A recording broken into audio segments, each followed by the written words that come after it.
Hi, hello. Welcome to the episode of Isaiah's Newsstand. It's your host, Isaiah Edwards.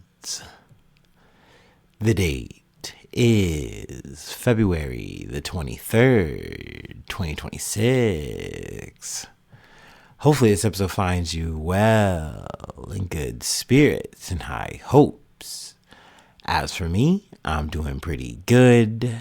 Happy Monday. Happy Garfield Day to ya. Hopefully you got that lasagna. As for me, it was good. I'd say I got my helping. We got through the day okay. I will say we started off rough. At the top of the day. I just didn't sleep great, which is a very classic thing for me to do on Sunday night. I wrapped up the episode, got everything done, and I just couldn't will myself to get out of bed. I just randomly hopped in the bed. I was just tired, and I was like, Isaiah, what are you doing? You have to shower. You have to get yourself actually ready for bed. You're jumping the gun here. And my excuse to myself in my mind was, well, we're not sleeping yet. Everything's on. All of the, the TV, the laptops are all on. They're playing something. The lights on. I'm not going to go to sleep. And this is what half of my brain is saying, and the other half of me is saying, you're such a fucking idiot, Isaiah. Because I know what I'm going to do. I'm going to pass out in 5-10 minutes, and that's what happened. So I fall asleep and wake up when I'm supposed to be going to bed. And I was like, oh no, Isaiah, you're blowing it. So I do finally get up, shower, get myself together for bed, try to go back to bed about an hour or so later. Then wake up again because I didn't fully turn off my TVs and stuff. I turned off the light, but I was like, I'm still watching stuff here. And then woke up to that, turned everything off. Finally, anyway, my alarm goes off. I'm not the most rested, but I did get enough sleep. So there we go. Got myself together. We got to work. Work was slow. It was a slow Monday, which I hate. And I'm not alone there. I think, a lot of us just want enough work to get through the day so we don't have to do a bunch of odds and ends, make yourself look busy bullshit. I think everyone, or at least a good chunk of us are, we're all on the same page about this, but there's nothing we can do about it. We just kind of have to wait for the work to drop. So that's what I wound up doing. I think I did a couple of buggies, and then, I went upstairs and I wound up talking to one of my coworkers for 20, 30 minutes. But I will say I got a treat at the very top of my morning. One of the guys from maintenance walks over to me and they say, hey, thinking of you, got you some breakfast. And I'm like, what? And essentially he immediately says, no, I didn't actually get you breakfast. We just had an extra one and we figured who else but you should get it. And I was like, hey, thank you. I appreciate it. Thanks for the free biscuit. So I got a Chick-fil-A chicken biscuit, which overall is very good. And let me say this. I would not buy the chicken biscuit from anywhere. I'm not the biggest chicken and biscuit guy. Maybe that's a little bit controversial. Maybe it's a bit of a hot take. It's just kind of boring. I remember I went through the phase when it became a popular thing in fast food breakfast. And I was like, I love a biscuit. I love chicken. And I love that it's a buttery situation.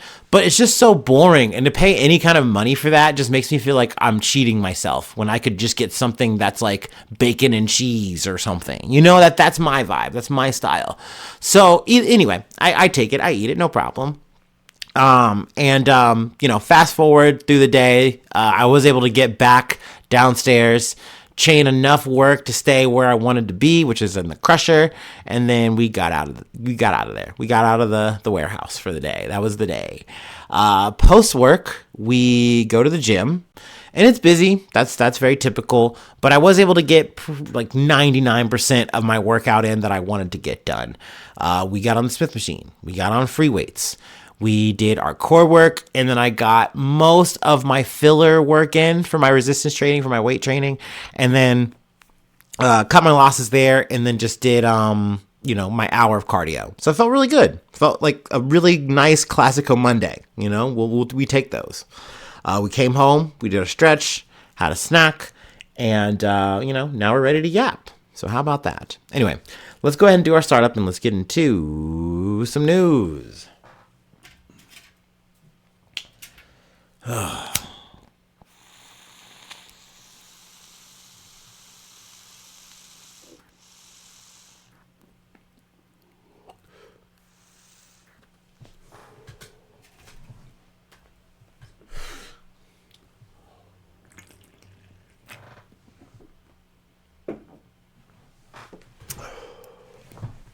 right.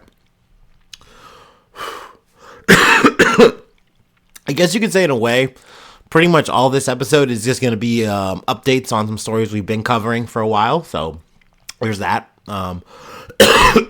Or some recent stories, that have just had new developments. You know how it goes. From Politico. Trump hikes temporary global tariff rate to 15%, maximizing authority in wake of Supreme Court blow. President Donald Trump announced on Saturday he's planning to hike the new global tariff rate to 15%, one day after the Supreme Court struck down his signature tariff policy. And then we're just going to fast forward to this highlighted portion here. It comes less than 24 hours after he invoked Section 122 of the Trade Act of 1974, which allows the president to impose tariffs up to 15% to address a large and serious balance of payment deficit, which can remain in effect for no more than 150 days unless Congress authorizes an extension. And, experts are saying, well, it looks like most likely Congress wouldn't approve something like that. So this is like kind of the first time President Trump actually has to kind of abide by a cap of some sort. Because with the IEPA, he was able to tariff at will and tariff however much he wanted to. That's why you're hearing these crazy ass numbers that would like fold any fucking country. But that being said, with this move, his plan B, if you will, it's a lot more stable. Like he has the grounds to do it. He just has to go through these proper channels to, keep it going. I'm curious if there's another loophole in this regard where it's like, okay, he gets shut down by Congress. Can you just reinstitute it at like 10 or exactly 15%? We go through this whole cycle again. I don't know. Maybe time will tell. I'm not legally well versed in these things. What can I say? I'm just a humble amateur podcaster. But speaking of me being humble and amateur, and whatever, an idiot. I did get it wrong on the prediction for what the three dissenting judges were. It was Kavanaugh, it was Alito, it was Clarence Thomas. I was 2 for 3. Gorsuch actually was kind of anti this, I think, for a bit. Like this is already something he was not about. So there you go. At least what I'm guessing there. Anyway, so there's that. There's an update there. I am curious to see if there's going to be any other screwy little moves or tactics. I mean, they were prepared for this, which I'm not surprised to see. It's just a question of how many more pivots will they make? Will they have to make to keep, Trump's tariff dreams alive? And I guess worth closing out too on this subject. Are we going to be getting any get back from this in terms of tax-free or, tariff refunds or anything like that? It's kind of looking less likely. I'm hearing in some situations that the argument from the Trump administration is going to be, look, if you guys agreed to any agreement with us, like on trade because of these tariff things, well, tough titty. I don't know what to tell you. You agreed to a deal. You're going to abide by that deal. That has nothing to do with this ruling, which I'm like, that's awfully clever. So in some ways, Trump gets to say, hey, this tactic did work. I did get to bring people to the table in ways that they would have never come to the negotiating table before. We were able to get deals that you would have never expected, and we're making so much money, quote unquote, for that. Granted, I mean, are you and I, the American people seeing it? No, we're just seeing the fucking boom or the problems of it, the ills of it, where we have to pay at the fucking grocery store and all that fucking shit. Not to mention that shit is not going down, which is the most frustrating part about this. We're talking refunds and all this bullshit. These corporations, these companies are not changing shit. They're going to wait for the next reason to hike the shit up. Period. That's it. That's all. So, I mean, it's looking kind of grim, looking kind of bare for that. But that being said, I love seeing a Trump L. So, hell yeah to that. But yeah, let's move on though. We have another update coming out of Mexico from the Associated Press. Security forces keep up fight with cartel gunmen a day after Mexican military killed a drug lord. Let's see. A day after the Mexican army killed the country's most powerful drug lord, the picturesque town where it happened was a study in contrast. Tourist shops in Talapa were open Monday, and workers are on the job, but gunshots also rang out. And in the streets was a dead man lying beside a bullet-pocked vehicle. Ooh, excuse me. We'll just fast forward to the numbers here. More than 70 people died in the attempt to capture Nemesio Osegura Cervantes, or El Mencho. He was the notorious leader of Jalisco New Generation Cartel. You already know that. But yeah, definitely a lot higher than the El Mencho and the two other bodyguards. But I mean, this is just a number that is that has gone up and will probably continue to go up as, there's a bit of a retribution from, cartel members and things like that.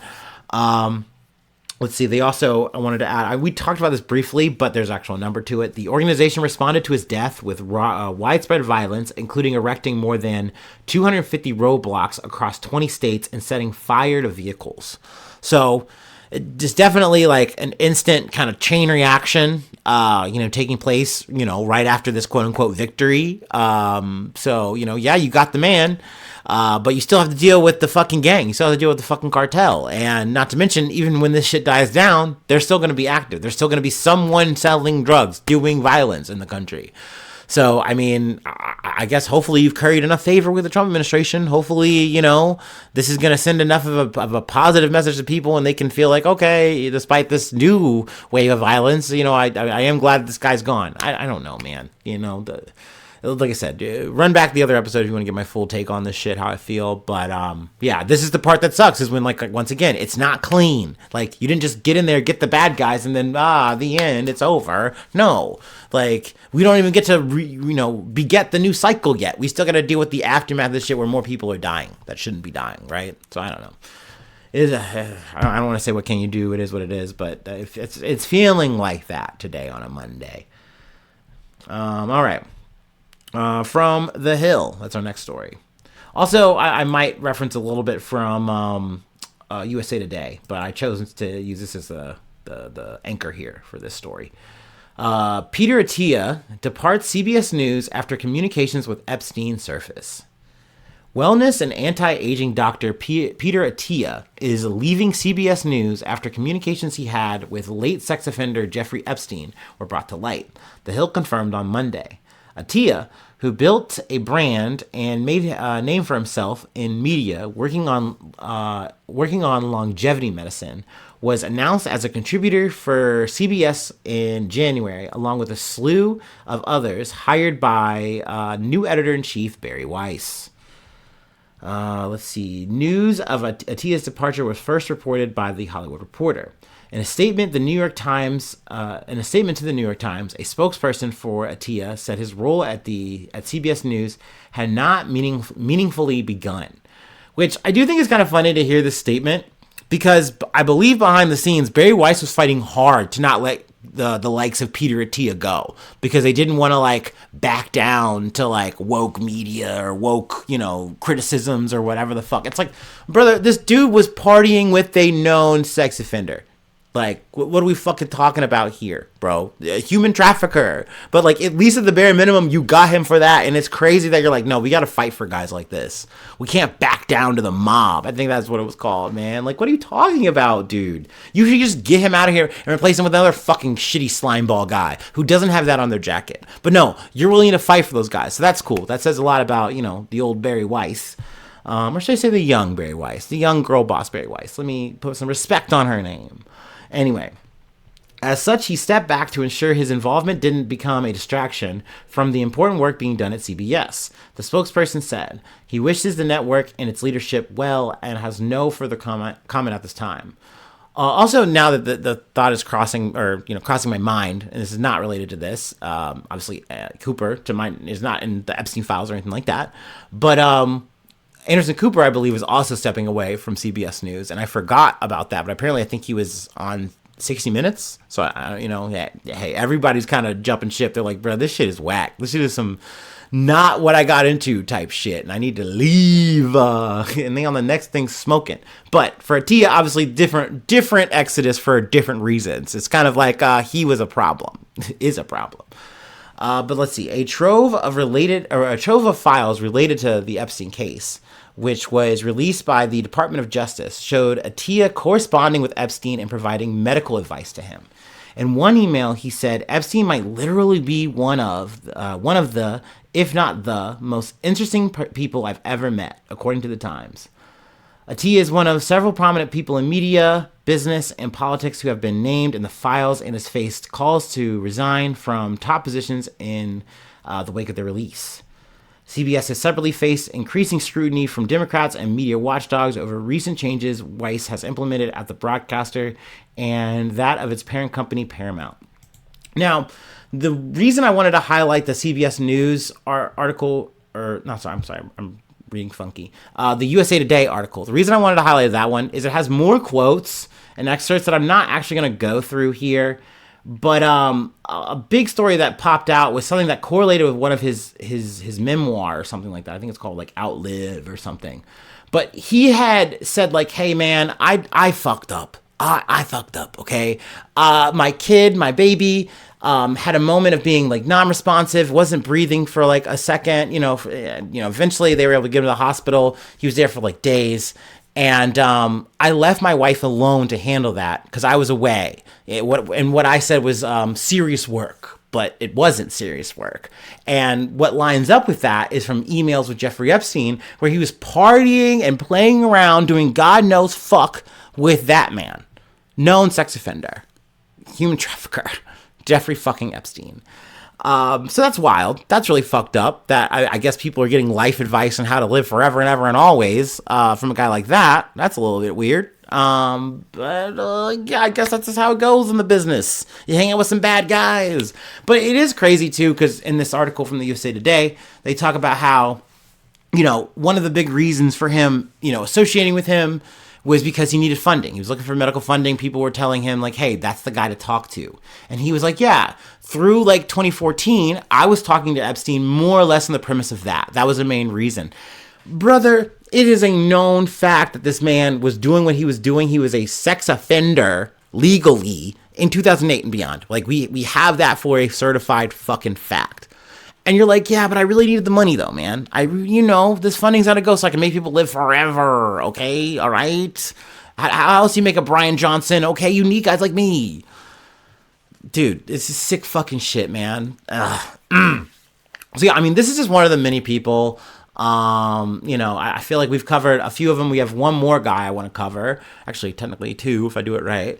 But yeah, a lot of motherfuckers are, shit's coming home to roost. That's for sure. All these little fucking breadcrumbs you left along the way and these fucking emails and these fucking conversations that you thought no one was going to pick up and give a damn about. Well, guess what? They did. They are. And at least it's good to see here in a situation in America where there's at least some kind of fallout, right? That was another one. Larry Summers. I've mentioned him before on this. He was implicated, getting like advice from Epstein. I think he stepped down from like some boards and some like school stuff. So that's fucking good. Happy trails. I know there's been some like European leaders who have, there's definitely been feeling the fallout. They've been leaving, I think on my Instagram at some point, if you trawl through some of my retweets, I retweeted something from the New York Times that kind of has like a bit of a grid, a bit of a diagram of like, some of the exoduses, the fallouts. But I'm sure there's probably gonna be more to come. It is so crazy that there's still technically so much that people really want to go through or can go through and really trawl through and make the connections with. And technically even more that stuff that we haven't got because it's being, held by the DOJ. And they're saying for legal reasons we can't release it actually. We may never, but like, goddamn. Anyway, like I said, this was only half of the Epstein shit that I wanted to talk about. Once again, if you want to hear some of the fucked up shit that Peter Attia and him were talking about, with female genitalia, for example, which I don't want to read some of that shit, but that's there if you want to read it, by all means. Gross yourself out. It's not giving lasagna. But yeah, anyway, let's move on though to our last fucking freak, or like I said, freak or two. But we got to go to the UK. We got to go to the jolly good UK, governor. So yeah, let's go ahead and take our last break, and we will close it out, mate. Oh,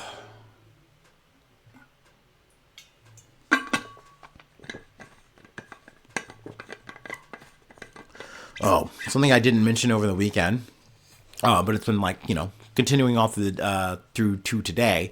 The weather has gone back to cold. The winter, we're still wintering.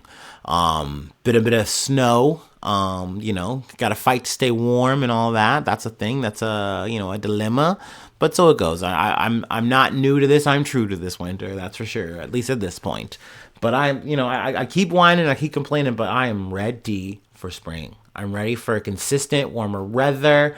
I am ready for spring into summer where I can start wearing some hoochie daddies again. I'm just so ready. I'm just so ready. I don't care if my body's not ready. I don't care. It doesn't matter if it's not tea.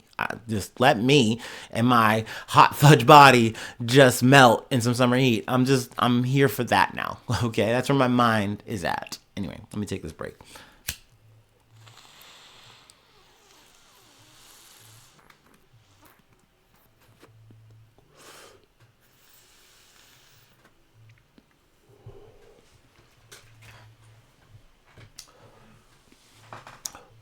Oh, also I mentioned the dumpster biscuit I ate, which was the Chick-fil-A biscuit. I did eat it in the dumpster.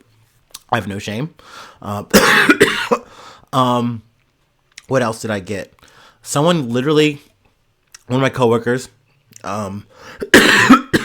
actually the coworker I give some rides to occasionally, and who's given me food before, came up to me and just gave me a whole ass roll.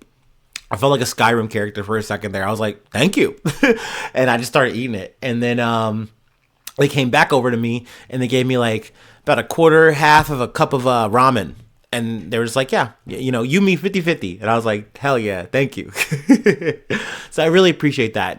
And once again, that is part of the reason I work out the way I work out, is so that my diet can just be yes, man. I can just say yes to pretty much all the food that I want to eat that is given to me, that, that just feels good. It's nice. Like that to me and the overall does feel like a normal life, even though I know I spend, almost every day at the gym, for about, I don't know, plus an hour or two. It's nice. Okay. That's like an anime life to me. I don't know.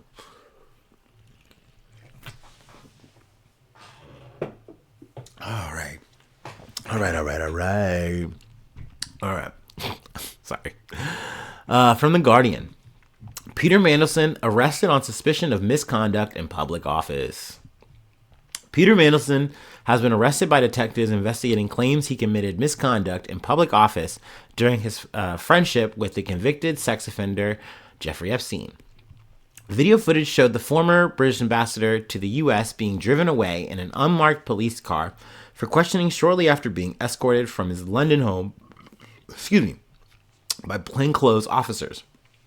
The Metropolitan Police have been investigating allegations that he leaked Downing Street emails and market-sensitive information to the disgraced U.S. financier during his time as a business secretary.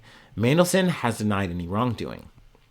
His arrest coming days before a crucial by-election in Gorton and Denton, Greater Manchester, will be an uncomfortable reminder of what critics say is one of Keir Starmer's worst lapses of judgment in office, his decision to appoint him to Washington. So yeah, there's a bit of yada yada yada there in my opinion. But I thought it was worth it to at least cover the exact crime that they are getting him for, which once again, like Andrew Mountbatten Windsor, isn't necessarily any kind of sexual abuse stuff, but it is at least something of like, hey, this is of grand substance. This is of grand merit to us. Like you are doing something that, once again, I feel like you could say is damn near treasonous. Like you're giving away information, government information, to an outside, source, a U.S. source like Jeffrey Epstein. Like there's nothing trusted about this. There's nothing kosher about any of this, right? Well, maybe kosher might not be the right word. Anyway. So yeah, definitely, I'm happy to see something happen here with Peter Mandelson, not just him like losing rank, being fired, like, but even so, this shit still just kind of seems so slow moving, like the fact that he got taken off the job, but he was still a part of like the House of Lords and shit like that. which is going to lead me to the last thing, kind of like comparing with Andrew Mountbatten Windsor, the former prince. You would think when you get your title taken away from you that you would be also taken away from the fucking royal line. But guess what? That's not the fucking case. This guy has lost his Duke title. He's lost his Prince title. But guess what? If all else fucking hit the fan or whatever, technically he still would be a part of the line. And you have to go through all this fucking royal legal rigmarole throughout multiple fucking countries so that they all can say, hey, well, we're all under the umbrella of the king or whatever you would call the shit. The royal family. So we all got to come to conclusion on what we need to do about Andrew.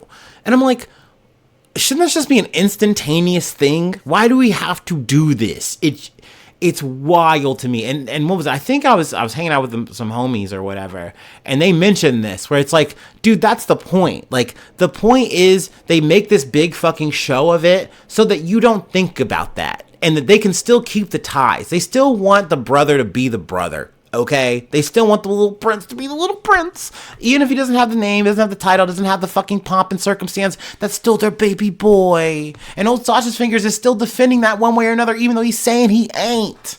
So, I don't know. Like, that shit really rocked with me, like, when my homie said that shit. And I'm like, it's so fucking bizarre and evil and gross and nasty. Like, just get this guy out of here. Throw this guy in a fucking London dungeon now. Him and Peter, come on. And get the other Peter too. Throw the American Attia guy in there too. Yeah, man. You live forever there, brother. Also, can I say too, in the USA Today article backed up Peter Attia, they call him a guru. And there's something about that to me, that when we're talking about any kind of medical science and you use the word guru, I'm sorry. I'm clocking you as a flim-flam, man. I'm not here for your TED Talk. Actually, I'm leaving the room. I don't want to see your Substack. I'm okay. Because, like, don't get me wrong, guru to me is already kind of a woo-woo thing. I can at least understand it if we're talking like, I'm a mystic and I talk matters of the heart and the spirit. Like, oh, okay, man, I guess you can Deepak Chopra, another guy implicated in the fucking files. But, like, I at least understand what your job is supposed to be. But, like, when you are, once again, supposed to be in the medical field, helping me live forever, and you're talking to me about what pills or whatever, and da-da-da, this thing or that thing, this technique or this procedures or whatever, I don't know. I'm not an Attia guy. I didn't know what this fucking guy was up to. I just can't imagine you're taking the title of guru and saying, yeah, name me that. I feel like, no, don't call me that, please. Because it's giving snake oil salesman. At least that's how I view that shit. I don't know if I'm wrong there. But anyway, that's it. That's the episode. I know we were a bit all over the place, but I wanted to hit these recaps at the top of the week. Felt like the most relevant things that I really wanted to cover and talk about. Obviously gross. Very nasty work we do. But we get through it. We yap through it. And I try to make it as light as I can. I try to get through it as best as we can. No? But yeah, that's it. That is the episode for today. If you'd like to help out, support the effort, become a newsie today. Get on that roll call. It's coming up at the top of the month. Shout you out. Plug a project if you like. But free ways to hit me up. IsaiahNews1@gmail.com. Feel free to follow me or the podcast on any of the socials. Subscribe to the YouTube. Follow on TikTok. Follow on Spotify. Follow on Apple Podcasts, wherever you'd like to listen. Leave a like. Leave a cool comment. Sharing is caring. 5 stars on Spotify, 5 stars on Apple Podcasts are always appreciated. But if you don't do that, you're just happy to be here, you're just happy to listen to me, and you're down to rinse and repeat that for tomorrow or the next day whenever I get back on here, hell yeah, heck yeah. I'm so stoked about that, and that's all we need to keep doing. That's all we need to do, baby boy, baby girl, or baby MB, whoever you are. I love you. Anyway, 4 kisses. Four kisses? Which 4? Forehead. All right. Thanks so much for tuning in. Thanks so much for being a friend. And hopefully I see you soon for some more good news. I love ya. Bye-bye. Mwah.